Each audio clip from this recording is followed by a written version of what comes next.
Get an opportunity in America in not too long to have a binary choice between someone who cares deeply about the American public, who has policies that made a difference, versus someone who made it very clear Trump is for Trump. Former President Donald Trump is not mincing his words when it comes to Minnesota Governor Tim Walz joining the 2024 Democratic ticket.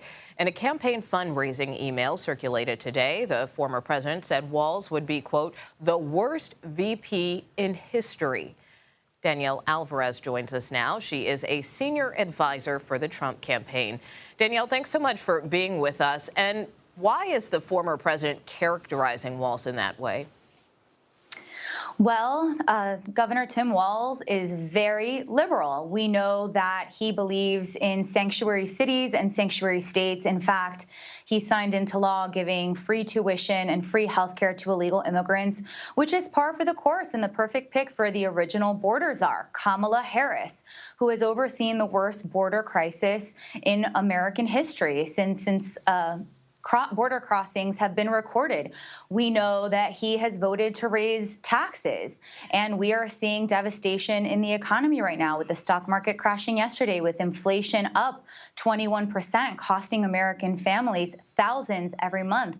We know that they're both soft on crime. We know that they support defunding the police, and he oversaw the worst riots in 2020 in Minneapolis that burned down a police precinct and devastated 1,500 businesses. He is far left, and it is clear that Kamala Harris bent the knee and picked someone who was as far left, weak, failed, and dangerously liberal as she is.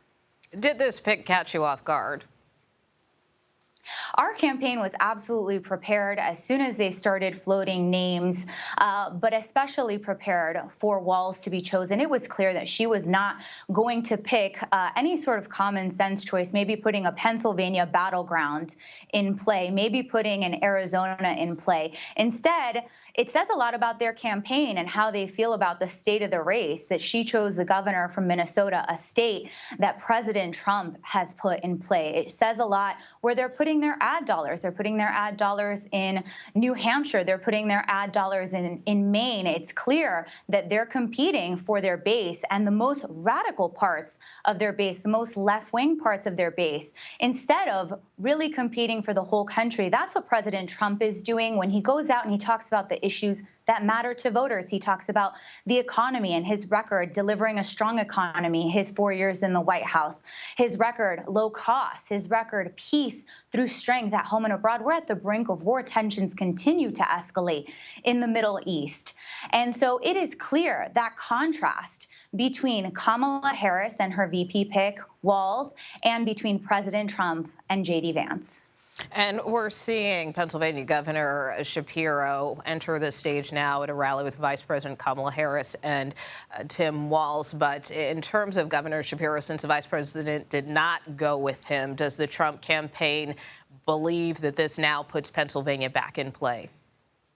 Pennsylvania has always been in play. I mean, the Democrats were in a honeymoon period because they replaced someone who is comatose and had a coup, and Kamala Harris ascended the throne.